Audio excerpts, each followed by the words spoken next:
Assalaamu calaykum dhalinyaro. Maanta waxaynu sharaxaynaa filimka Baahubali qaybtiisa koowaad oo soo baxday 2015. Daawasho wacan waa kan filimkuye. Fadlan haddii ay tahay markii koowaad soo booqatana subscribe inoo saar. Filimku waxa uu ku bilaabanayaa gabadh ilmeheersidato oo cararaysa. Waxay riyanaya laba nin way iska difaacaysaa. Waxaanay galaysaa biyaha. Marka kasii dambeysa waa ay sii quusaysaa. Ilmi yaraa ay dhakada saarantay. Ilmi yaraa waxa arkay dadkii tuulada iyadoo gacanta ku haysta wayna badbaadinayaan. Waxay farta ku fiiqaysaa buurta dhakadeeda god ku yaala. Dadkiina halkii ayay u soo kacayaan. Waxayna uga imanayaan laba nin oo lagu dilay meesha. Waxaanay tegayaan godkii ay u soo tilmaamtay gabadhii. Halkii ayaa ay soo galayaan. Sangiya ilmi yaraa iyadoo haysa. Sangi waxa ay ku xanaaqaysaa ninkii la socday maadaama uu hadalka ku badiyay. Waxaanay ku amraysaa in godka la xidho. Sanada ayaa ka soo wareegtay. Maalinta ka dambeysa Shifa uu sii weynaanaya. Shifana waxa uu la yaaban yahay buurtan weyn. Shifa waa uu weynaaday. Waxaanu rabaa inuu buurta koro. Hamigiisuna waa inuu buurtan mar uun koro. Shifa hooyadii waxa uu tagtay Faalalow si uu uga celiyo buurta. Waxaanu ku yidhi biyaha badda soo dar oo ku shub meeshan. Iyaduna waxay wadaa biyihii waxaana ku shubeysaa meeshii. Shifa waxa uu yimi Faalalowgii. Waxaanu ku yidhi ma waxan ayaa iga celinaya in aan buurta koro. Waxaanu jajabiyay wixii. Waanu qaaday. Faalalowgiina waxa uu eegayaa Shifa oo heesaya. Buurta hoosteeda waxa uu ka helay maaskaro. Maaskan oo ka soo dhacay buurta xaggeeda sare. Shifana waxa uu la yaaban yahay waxa uu yahay waxani. Waxaanu dhigay maaskii dhulka. Waxaanu rabaa inuu maaskan halku ka yimi ogaado. Dhulka ayaa uu dhigay. Waxaanu rabaa inuu sawiro. Maaskigii isagoo sawiraya waxa meesha kaga soo baxday gabadh. Waxaanu cararay dhankaas iyo buurta oo ay uga soo muuqanaysay gabadhu. Waanu daba cararay. Halkii waxa uu ku koray buurta iyadoo u muuqata. Waxa uu qabsaday geed. Waxaanu la heesayaa gabadhan u muuqanaysa isagoo u haysta gabadhaba. Waxa uu ka soo laalaasamay buurta. Markuu taabay israa way baaba'daa maadaama wax dhaba ahayn. Waxa uu arkayaa gabadh afantika leh oo la eryanayo ay rageeryanayaan. Waa uu soo daba cararaya. Waxaanu ku dhumanayaa geedka dabadiisa. Waxaanu arkayaa afantika oo dilaysa raggii. Mid ka mid ah ay ka furtay wuxuu qoorta ku xidhnaa. Isaguna waa uu soo dhiishaya. Waxay tegaysaa meesha ay isku qariyaan. Waxayna la hadlaysaa gudoomiyihii. Waxay u dhiibaysaa waxay ninka ka soo furatay. Mid ka mid ah dadkii meesha jooga ayaa ilmeynaya. Waxaanu soo xasuusanayaa boqoradoodii. Dhammaantood waxay xidhanayaan maaskigoodii iyagoo wejiga ku wada xidhay. Afantika waxay ku odhanaysaa ka waran haddaan caawimaad weydiisano Kataaba. Laakiin gudoomiyahoodu waxa uu aaminsan yahay inuu yahay Kataaba addoon. Ninkan waxa lagu magacaabaa Islaam. Waxa uu Kataaba guddoonsiinaya seef laakiinse waa uu ka diidaya. Waxa islaynaya Islam iyo Kataaba. Kataaba waxa uu tijaabinayaa Islam inuu yahay nin adag iyo in kale. Waxa laga guuleysanayaa Islam. Islamna waxa uu odhanayaa anigu waxaan ahay daacad. Afantika waxay jiiftaa meel biyo ah. Waxaana gacanta tattoo ugu sawiraya Shifa. Waxaanay soo xasuusanaysaa gudoomiyaha inay ballan la lahayd. Waxaanay soo kacday dhankaas iyo gudoomiyaha. Waxa uu isku eegayaa siliskii iyo wixii gacanta ku sawirnaa. Waxa uu arkayaa inay isku eegiin. Waxa uu ku odhanayaa baryahan waxaad ku mashquulsan tahay inaad isqurxisid.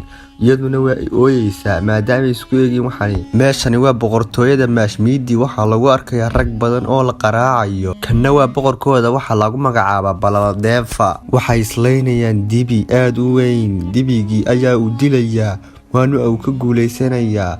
Waxa uu soo dhaqaaqayaa dhankaas iyo dhinaca kale. Waxa soo weeraray dibi weyn. Waxa badbaadinaya Kataaba laakiin waa uu ku soo boodaya waa uu dilaya dibigii. Kataabana waa uu dhaawacan yahay. Kataaba waxa uu yimi boqorkii. Waxaanu ku yidhi iga codso waxaad jeceshahay.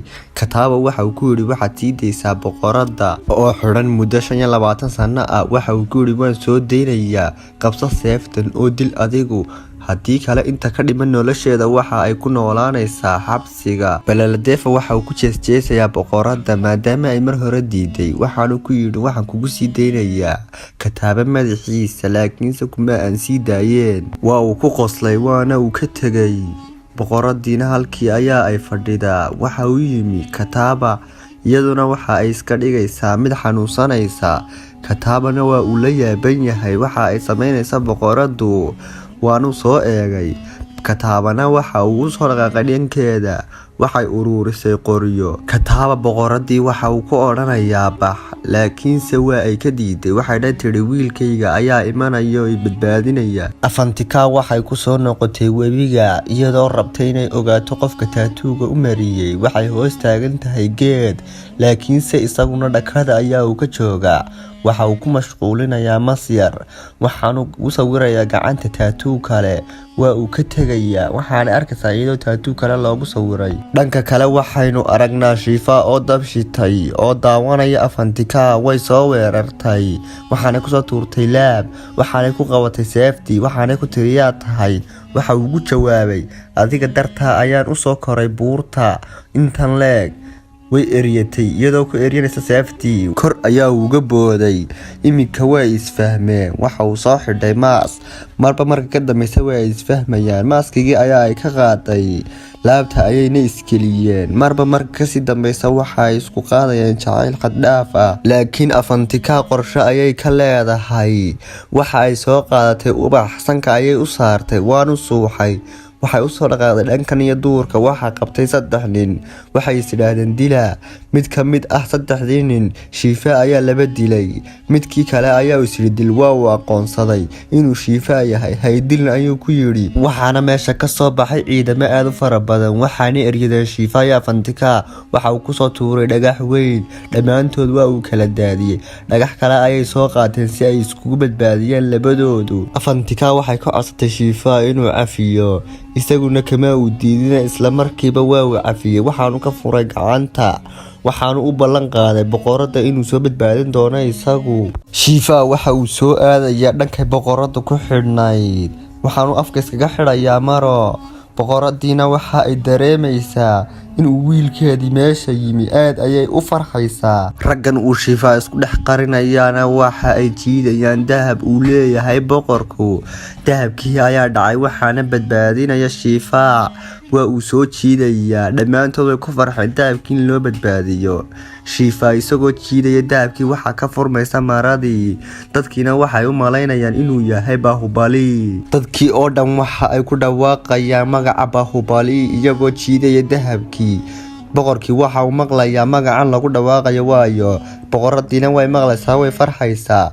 dadkii dhammaantood Bahubalidaasay ku wada dhawaaqayaan. boqorkiina waa uu xanaaqay, waxaanuu yidhi waayo waxani.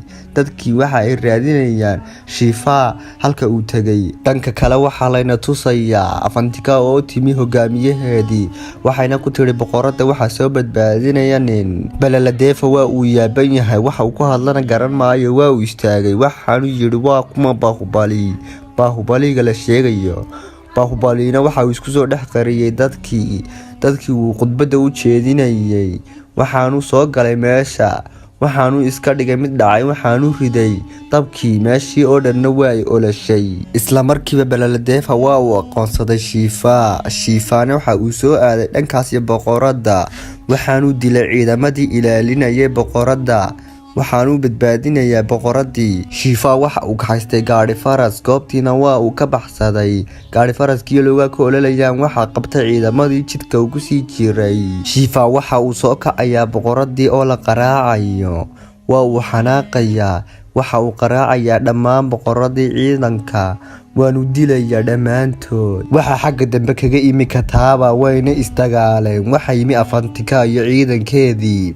Afantika iyo ciidankeedii waxaa dagaal weyn u dhex marayaa ciidanka boqorka, halkaas oo uu dagaal weyn dhex maray. boqorka inankiisa ayaa raba inuu ka baxsado dagaalka. waxaa arkay Shifa, waa daba cararay, waxaanu safety ka qaaday Kataaba, waanu daba cararay. waxa uu safety qoorta kaga gooyay wiilkii. waxa soo weeraray Kataaba, waxa uu soo cararay dhankaasi Shifa. Shifa markuu wejigiisa arko waxa uu ka dhex arkayaa Bahubali. dadkii oo dhanna waa ay iswada dhiibeen. lugtii ayaa uu soo qaadayaa, dhakadaana ay iska saarayaa.